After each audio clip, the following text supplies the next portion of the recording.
Hello everyone, welcome to US solution. मैं हूं Babita Yadav.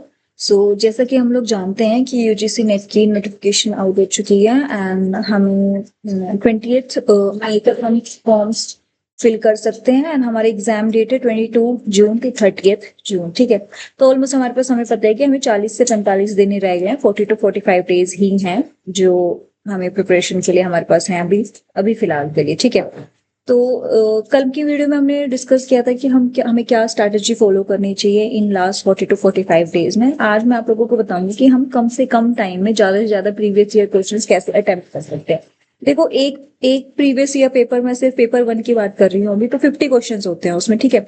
50 questions को अटेम्प्ट करना, देन बाद में अपनी मिस्टेक्स को एनालाइज करना, एंड देन बाद में अपने जो भी मिस्टेक्स हैं उन सबको लिखना। इन सब के अंदर ना एक पेपर अगर आप करने बैठोगे ना तो उसके अंदर आराम से 45 to 1 आवर हमें लग जाता है। ठीक है। इतना नहीं है, अगर हमें दिन में 4 से 5 पेपर्स हमें अटेम्प्ट करने ही करने हैं तो 4 से 5 घंटे लगेंगे हमें। इतना हम टाइम नहीं, मतलब नहीं कर कंज्यूम कर सकते हैं इस पॉइंट ऑफ टाइम पे। ठीक है। तो हमें अभी क्या करना चाहिए, वो मैं आपको बताती हूँ। सबसे पहले देखो, टेक्स्ट बुक पे मैंने यहाँ पे लीड पास लिया हुआ है। तो इसके अंदर इसका इसका भी थोड़ा सा ना इंटरफेस अभी चेंज कर दिया है, तो अगर कुछ और जो बच्चे जिन बच्चों ने इसका ले रखा होगा पहले से, उन लोगों को थोड़ी दिक्कत आ भी रही होगी। जैसे कि मेरे को भी कुछ टाइम पहले बहुत प्रॉब्लम्स थी कि मेरे को जो भी मेरी टेस्ट सीरीज है, जो भी मेरे मॉक पेपर्स हैं, मेरे जो स्टडी नोट्स इसमें पहले इजिली मिल जाते थे, वो इन्होंने थोड़ा इंटरफेस चेंज किया है, उसकी वजह से अभी मिल नहीं पा रहे हैं। ठीक है। तो इसके अंदर देखो, सबसे पहले हमें कहाँ जाना है, यहाँ पे टेस्ट सीरीज में जाएंगे हम। ठीक है। यहाँ पे हमें सीधे नीचे स्क्रॉल करना है। ये जो एग्जाम्स इसमें दिए हुए हैं, यहाँ पे हम अपना नेट और सेट एग्जाम यहाँ पे हम अपना चूज कर लेंगे। एंड जो भी हमारा आप लोगों का जो भी पेपर 2 है ना, उसके अकॉर्डिंगली आपको यहाँ से चूज करना है। ठीक है। जैसे अगर किसी का साइकोलॉजी है तो साइकोलॉजी एंड पेपर 1, किसी का लॉ है तो लॉ एंड पेपर 1, ऐसे करके आप अपना चूज कर सकते हो। ठीक है। तो यहाँ पे मेरा पेपर 2 है एनवायरमेंटल साइंस एंड पेपर 1, ये वाला है, तो मैं इसको करूंगी। यहाँ पे हम क्लिक करेंगे गो टू टेस्ट सीरीज पर। ओके। ओके देन जैसे ही आप उस पर क्लिक करेंगे तो एक दूसरा टैब ओपन हो जाएगा ना, उसके अंदर आपको ना बहुत सारे मॉक टेस्ट, जैसे मैंने आपको कल बताया था कि एक यूनिट हमें पर डे कंप्लीट करनी ही करनी है, तो उसको कंप्लीट करने के बाद आप यहाँ से प्रैक्टिस क्वेश्चंस अटेम्प्ट कर सकते हो। जैसे चैप्टर वाइज भी दिए हुए हैं, यूटी भी इन्होंने दिए हुए हैं। देखो, ये टीचिंग एप्टीट्यूड के हैं, ये रिसर्च एप्टीट्यूड के। ओके। तो चलो, ये तो मॉक टेस्ट की बात होगी। हमें अभी देखना है यहाँ पे प्रीवियस ईयर पेपर्स, तो हम यहाँ पे प्रीवियस ईयर पेपर्स पे क्लिक करेंगे। एंड यहाँ पे आप नीचे स्क्रॉल करोगे ना तो आपको सब शिफ्ट के डेट वाइज आपको यहाँ पे पेपर्स मिल जाएंगे। ठीक है। तो ये तो है ऑल, तो यहाँ पे ये सबके दिखाएगा। हम सीधा करेंगे दिसंबर 2025। तो ये जैसे लास्ट अभी दिसंबर 2025 की शिफ्ट के जितने भी पेपर 1 के जितने भी हैं, हर एक शिफ्ट के सारे पेपर्स यहाँ पे अवेलेबल हैं। ठीक है। यहाँ पे हम नीचे व्यू मोर करेंगे तो ये सारे हैं दिसंबर 2025 के। ठीक है। ये ऐसे ही यहाँ पे जून 2025 के मिल जाएंगे, जनवरी 2025 के मिल जाएंगे, ऐसे करके आप लोगों को ये सारे पेपर्स यहाँ पे अवेलेबल है। ठीक है। ऐसे करके हमें 2022 तक के तो आपको अटेम्प्ट करनी ही है। अगर फिर भी आप लोगों के पास टाइम बचता है, अगर आप कर लेते हो, तो हम 21 के भी अटेम्प्ट कर लेना। एंड यहाँ तक बिलीव मी, 22 तक भी अगर आप कर लोगे, 2022 तक, वो मोर देन इनफ है। अगर इतने क्वेश्चंस आप लोगों ने अच्छे से अटेम्प्ट कर लिए, अपनी मिस्टेक्स एनालिसिस कर लिए, अपना मिस्टेक्स को है जो नोट डाउन किया है, अच्छे से उनको रिवाइज किया है, तो ये मोर देन इनफ है। ओके।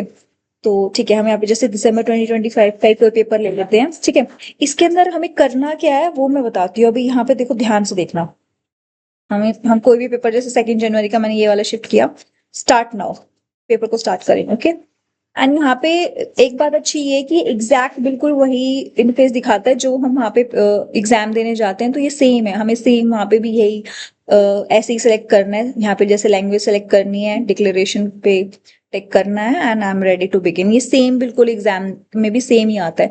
तो अच्छा है, वहाँ पे टाइम लगने से अच्छा है कि हम यहाँ पे प्रैक्टिस हो जाएगी, तो हमें पता है वहाँ पे कि हमें फटाफट क्या करना है। ठीक है। And I am ready to begin. Okay. इसके बाद सीधे कुछ मत देखो, सीधे बस इसको सबमिट टेस्ट कर दो। आई नो, इसको बस आप मेरी बात मानो, बस इसको सबमिट कर दो। एंड ये पेपर जैसे ही यहाँ पे सबमिट हो जाएगा, हमारा 0 स्कोर आ जाएगा, 0 रैंक आ जाएगी हमारी। इसके बाद क्या करना है, हमें यहाँ की रैंक से, यहाँ के स्कोर से कोई मतलब नहीं है। ठीक है। हमें जो करना है वो, हम यहाँ पे सॉल्यूशंस पे जाएंगे। ठीक है। जैसे ही आप सॉल्यूशंस पे क्लिक करेंगे तो फिर यहाँ पे देखना, ये ओपन हो जाएगा अभी। ठीक है, ये हो गया है पेपर वही सेम अटेम्प्ट। इसमें लेकिन अब क्या होगा, वो करने के बाद मैं यहाँ पे कुछ भी ये करती हूँ, ठीक है। तो यहाँ पे मेरे को ये साथ साथ बता रहा है मुझे कि मेरा जो मैंने मान लो मैंने कैडमियम क्वेश्चन पढ़ा मैंने and मैंने कैडमियम को सेलेक्ट किया। यहाँ पे मेरे को ये बता रहा है कि कैडमियम तुम्हारा गलत है, आर्सेनिक मतलब मेरे को यहीं की यहीं मेरे गलत जो गलत है वो पता चल रहा है, जो सही है वो पता चल रहा है, ठीक है। अब यहाँ पे करने का फायदा क्या है, देखो अगर आप वैसे पहले की तरह करते तो आप पहले पूरा 50 के 50 क्वेश्चन अटेम्प्ट करते, ठीक है। कोई क्वेश्चन अगर आपको नहीं भी आ रहा होता तो आप उसको बहुत सोचते कि शायद ये वाला ऑप्शन हो सकता है, शायद नहीं हो सकता है, या ये वाला ऐसे मैंने कुछ पढ़ा था ऐसे करके, ठीक है। तो आपको वो ऑप्शंस भी आपके दिमाग में रहते उस टाइम, ठीक है, थोड़ा सा, क्योंकि आप लोगों ने बहुत क्रिटिकल थिंकिंग की, उसके ऊपर सोचा, कुछ ऑप्शंस को एलिमिनेट भी किया, कुछ दो बचे तो उनको भी सोचा, तो वो भी कहीं ना कहीं आपके दिमाग में रहते, ठीक है। 50 क्वेश्चंस आपने कर लिए, उसके बाद आपने देखे कि ये वाले मेरे गलत थे, ठीक है। तो ये जो मेरे गलत थे इसमें ये वाला सही आंसर है, तो अब आपको वो सही वाला आंसर भी दिमाग में रहेगा। एंड जब आप क्वेश्चन अटेम्प्ट कर रहे थे तो जो हर एक ऑप्शंस के बारे में सोच रहे थे आपको वो भी दिमाग में रहेगा, ठीक है। तो आप लोगों को मतलब दोनों चीजें आपके दिमाग में रहेंगी, लेकिन हमें चाहिए क्या कि हमें क्वेश्चन का सिर्फ आंसर रिटेन रहे, ये इतना चाहिए, ठीक है। ऑल्सो कि मान लो तुमने एलिमिनेट तो कर दिया यहाँ से, अगर मैं इस क्वेश्चन को पहले की तरह अगर अटेम्प्ट कर रही होती तो दो ऑप्शन मैंने एलिमिनेट कर दिए किसी तरह, ठीक है। दो में से मैंने किसी एक पे मान लो गेस भी मारा है, तो मेरे को नहीं पता चल रहा ना कि दूसरे वाला जो मैंने एलिमिनेट किया है, दो में से अगर मैं एक को सेलेक्ट कर रही हूँ, जो दूसरा जो मैंने एलिमिनेट किया है वो क्यों गलत है, वो मेरे को नहीं पता है। तो बाद में जब 50 क्वेश्चन करने के बाद वापस से तुम उसको देखोगे तो वो बहुत ही ज्यादा टाइम कंज्यूमिंग हो जाता है। इसमें इजी क्या होता है कि तुम्हें यहीं के यहीं पता चल गया कि भाई कैडमियम नहीं आर्सेनिक है, ठीक है। अब तुम नीचे अगर इसका पढ़ोगे, ठीक है, तो तुम्हें आर्सेनिक से रिलेटेड सारी मिल जाएगी, आर्सेनिक इसका आंसर क्यों है, कैडमियम क्यों गलत है, मरकरी क्यों गलत है, लेड क्यों गलत है।